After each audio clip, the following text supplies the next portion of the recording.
Hello students, welcome back to ASK classes. Students, ये जो model paper है class 10th के लिए हिंदी सब्जेक्ट का, तो इसका जो पार्ट फर्स्ट है वो मैंने पहले अपलोड कर दिया था। उसमें मैंने सारे ऑब्जेक्टिव टाइप क्वेश्चंस को कवर करा है। यदि आपने वो वीडियो नहीं देखा है तो जल्दी से जाके आप चैनल पर उसे देख सकते हैं। उसके साथ साथ इस पार्ट में हम कवर करेंगे सारे जो क्वेश्चन आंसर्स हैं उनको। तो ये वीडियो जो है वो आपको कम्प्लीटली वॉच करना है, साथ में वीडियो को ज़्यादा से ज़्यादा लाइक और शेयर ज़रूर करना है। वीडियो को लाइक करना मत भूलिए और साथ में इसका पीडीएफ जो है वो डिस्क्रिप्शन बॉक्स से जाके आप डाउनलोड कर लें। तो चलिए हम बिना टाइम वेस्ट किए यहाँ पे देख लेते हैं कि ये जो क्वेश्चंस हैं इसमें दिए हुए हैं वो सारे मैंने आपको पार्ट फर्स्ट में कंप्लीट करवा दिए हैं। अब सेकेंड पार्ट में मैं इसके जो क्वेश्चन आंसर्स हैं उनको आपको एक ही पार्ट में सारे जो पेपर है उसको लास्ट तक एंड तक कवर करवा दूंगी। चलिए वीडियो को शुरू करते हैं। तो इसमें जो क्वेश्चन नंबर 6 है वो है रीतिकालीन कोई दो कवियों के नाम एवं उनकी एक एक रचना आपको लिखना है। तो लीजिए, ये रहा इसका उत्तर। आप चाहे तो स्क्रीनशॉट ले सकते हैं, नहीं तो फिर पीडीएफ को डिस्क्रिप्शन बॉक्स से जाके डाउनलोड कर लीजिए। उसके बाद आते हैं हम नेक्स्ट क्वेश्चन पे। इसका जो अथवा है वो क्या है? वो है नई कविता की कोई दो विशेषताएं या फिर प्रवृत्तियां लिखिए। देखिए, यहाँ पे 3 प्रवृत्तियाँ हैं, तीनों को आप अच्छे से पढ़ लीजिए और साथ में इनका वर्णन भी आपको कर देना है। कोई भी 2 लिख के और इनका वर्णन कर दीजिए। फिर उसके बाद है प्रश्न क्रमांक 7। यहाँ पे आपको कवि परिचय लिखना है। तुलसीदास अथवा सूर्यकांत त्रिपाठी निराला की काव्यगत विशेषताएं इन बिंदुओं के आधार पर आपको स्पष्ट करना है, जिसमें पहला है 2 रचना और दूसरा है भाव पक्ष, कला पक्ष। तो जो तुलसीदास जी हैं वो बहुत ही फेमस कवि रहे हैं, तो ये वाला जो है वो आपके लिए आपको खुद कंप्लीट करना है। तुलसीदास जी की जो यहाँ पे जीवन परिचय है वो आपको अच्छे से रचना है, जिसमें कि मैं आपको मौखिक बता सकती हूँ। एक तो रामचरितमानस है, ठीक है ना, और जो कवितावली, गीतावली, ये सब भी इन्हीं की रचना है, ठीक है ना। भाव पक्ष, कला पक्ष जो है उसको आप अच्छे से तैयार कर लीजिए। इन दो में से आप दोनों का ही कर लीजिए क्योंकि दोनों ही बहुत इंपॉर्टेंट है। उसके बाद फिर 8वां क्वेश्चन है, परशुराम ने सहस्त्र बाहु का वध क्यों किया, लिखिए। तो ये रहा इसका उत्तर। इसको अच्छे से आप पढ़ लीजिए और अच्छे समझ के इसको तैयार कर लीजिए। उसके बाद हम देखते हैं इसका अथवा। मुरझाकर गिरी पत्तियां जो है किसका प्रतीक है? इसके माध्यम से कवि जयशंकर प्रसाद क्या कहना चाहते हैं? तो देखिए, ये है इसका आंसर। यदि आपको डिस्क्रिप्शन बॉक्स से जाके पीडीएफ डाउनलोड करने में कोई दिक्कत आई तो आप इसका स्क्रीनशॉट भी ले सकते हैं। अब है प्रश्न क्रमांक 9। कवि नागार्जुन के अनुसार फसल क्या है? देखिए, मैं एक एक क्वेश्चन का जो आंसर है उसको मैं इसलिए आपको एक्सप्लेन नहीं कर रही हूँ, समझा नहीं रही हूँ, क्योंकि मैं एक ही वीडियो के अंदर आपका पूरा पेपर जो है वो सॉल्व करके विद आंसर आपको देना चाहती हूँ। तो इसलिए जल्दी जल्दी मैं आपको आंसर दिखा रही हूँ। अच्छे से आप इसको देख लीजिए, पढ़ लीजिए स्क्रीनशॉट लेके। यदि मैं सारे क्वेश्चंस को यदि एक्सप्लेन करूंगी या समझाऊंगी तो वीडियो बहुत ज़्यादा लंबी हो जाएगी। नागार्जुन के अनुसार फसल क्या है? तो उसका उत्तर ये रहा। अब उसके बाद है इसका अथवा। संगीतकार किन किन मुख्य रूपों में मुख्य गायक गायिकाओं के मदद करते हैं? तो ये देखिए, ये रहा इसका आंसर। अब उसके बाद आते हैं हम नेक्स्ट क्वेश्चन पर। नेक्स्ट क्वेश्चन आपका कहता है कि प्रबंध काव्य किसे कहते हैं, उनके प्रकार के नाम लिखिए। तो ये जो है वो आपका व्याकरण से आया है।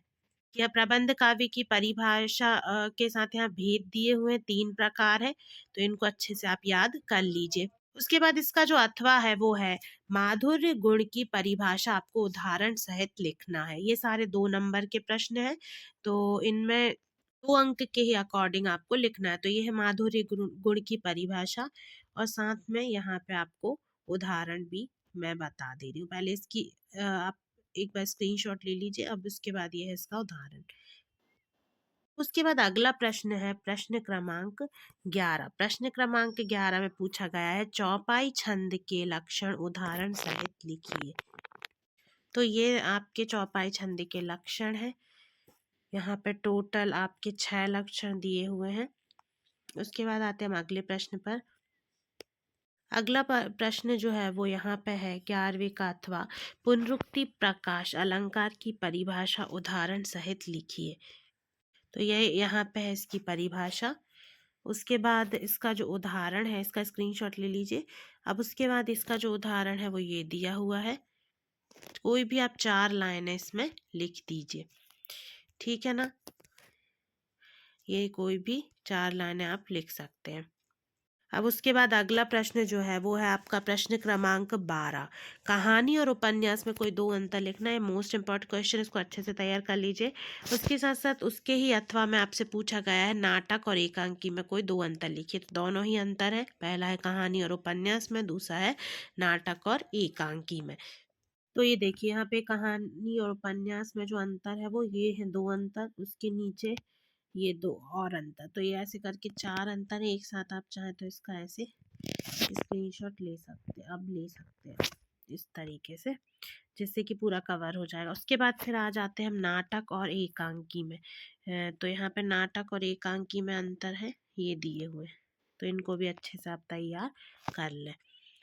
अब उसके बाद है प्रश्न क्रमांक 13, जिसमें कि रामवृक्ष बेनीपुरी और यशपाल दोनों ही लेखकों में से किसी एक की साहित्यिक विशेषताएं निम्न बिंदुओं के आधार पर लिखना है। पहला है 2 रचना और दूसरा है भाषा शैली।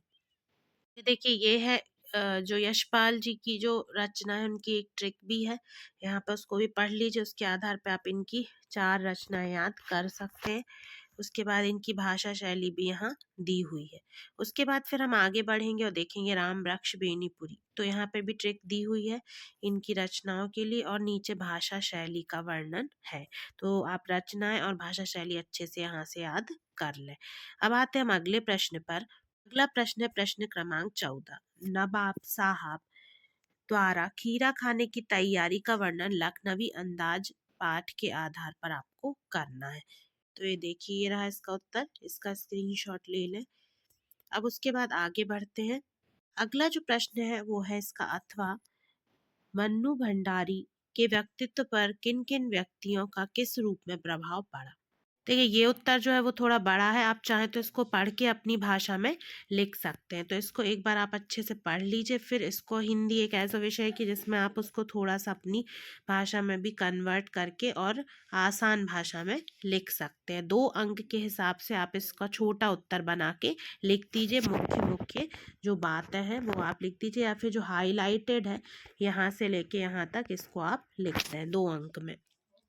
उसके बाद है प्रश्न क्रमांक 15। प्रश्न क्रमांक 15 में है शहनाई की दुनिया में दुमराव को क्यों याद किया जाता है। ये भी 2 अंक का प्रश्न है। देखिए तो ये यहाँ पे इसका उत्तर है। अब है अगला प्रश्न। अगला प्रश्न जो है वो है लेखक भदंत आनंद कौशल्यायन के अनुसार सभ्यता क्या है। तो ये देखिए ये रहा इसका उत्तर। अब उसके बाद आते हैं हम नेक्स्ट क्वेश्चन पर। नेक्स्ट क्वेश्चन है क्वेश्चन नंबर 16। निम्नलिखित वाक्यांश के आगे आपको एक शब्द लिखना है। ठीक है, तो 2 पूछे गए हैं। पहला है अत्यधिक बढ़ा चढ़ाकर कही गई बात, और दूसरा है जिसे बांटा ना जा सके। तो देखिए पहले में क्या हो जाएगा, अतिशयोक्ति, मतलब कि जो बहुत बढ़ा चढ़ा के जब बात बताई जाती है वो अतिशयोक्ति, और जिसे बांटा ना जा सके मतलब अविभाज्य।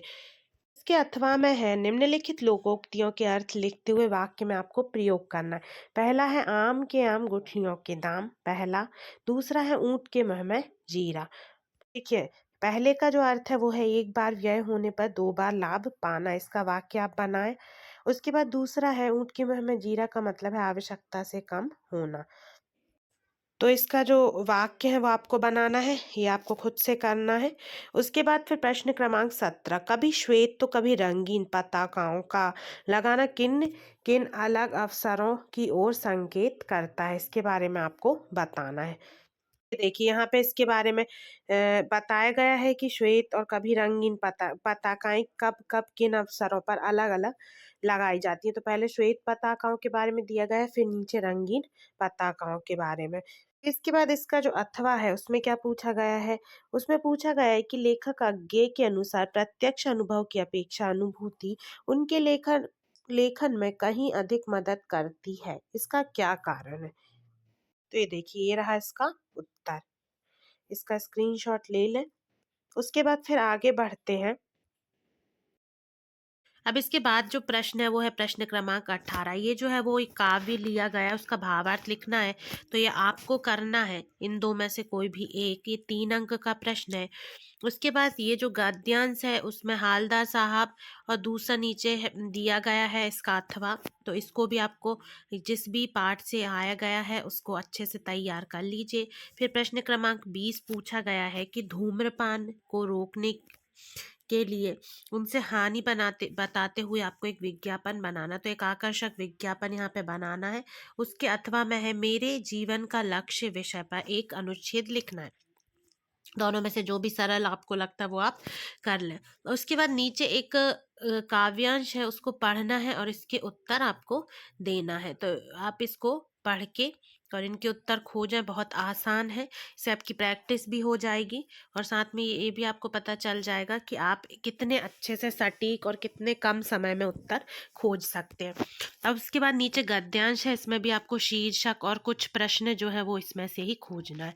फिर है प्रश्न क्रमांक 22, विद्यालय में खेल सामग्री की मांग करने के लिए आवेदन पत्र है। नीचे समय के सदुपयोग परिश्रम पर बल देते हुए अपने छोटे भाई को आपको पत्र लिखना है। तो ये दोनों जो पत्र हैं, तो पत्र में मेनली आपको फॉर्मेट याद करना है कि कहाँ से आपको जैसे कोई पत्र लिखना है तो उसमें आपको ऊपर क्या लिखना है, नीचे क्या लिखना है, बीच का बस कुछ आपको मैटर चेंज करना है, बाकी सब सेम टू सेम रहेगा। तो इस तरीके से 3-4 पत्रों की तैयारी कर लीजिए और उसके बाद यदि कोई नया भी पत्र आता है तो उसको आप बीच में से मैटर को चेंज करके जो भी विषय है उसको बदल के अच्छे से उसको एक फॉर्मेटिंग के ही आधार पर, जैसे कि आपको मित्र को लिखना है तो ऊपर क्या लिखना है, पता कहाँ लिखना है, नीचे क्या भाषा का प्रयोग करना है, तो ऐसे करके उसको एक बार में आप सीख लें। अब उसके बाद यहाँ पे नीचे आपको एक सारगर्भित निबंध लिखना है। तो इनमें से किसी एक विषय पे जिस पे भी आपने तैयार किया है निबंध उसको लिख दीजिए। तो यहाँ पे जो आपका मॉडल पेपर था वो मैंने पूरा कंप्लीट करवा दिया, सारे क्वेश्चंस यहाँ पे हमने कवर कर लिए। Thanks for watching this video. Video को ज़्यादा से ज़्यादा लाइक करें, शेयर ज़रूर करें।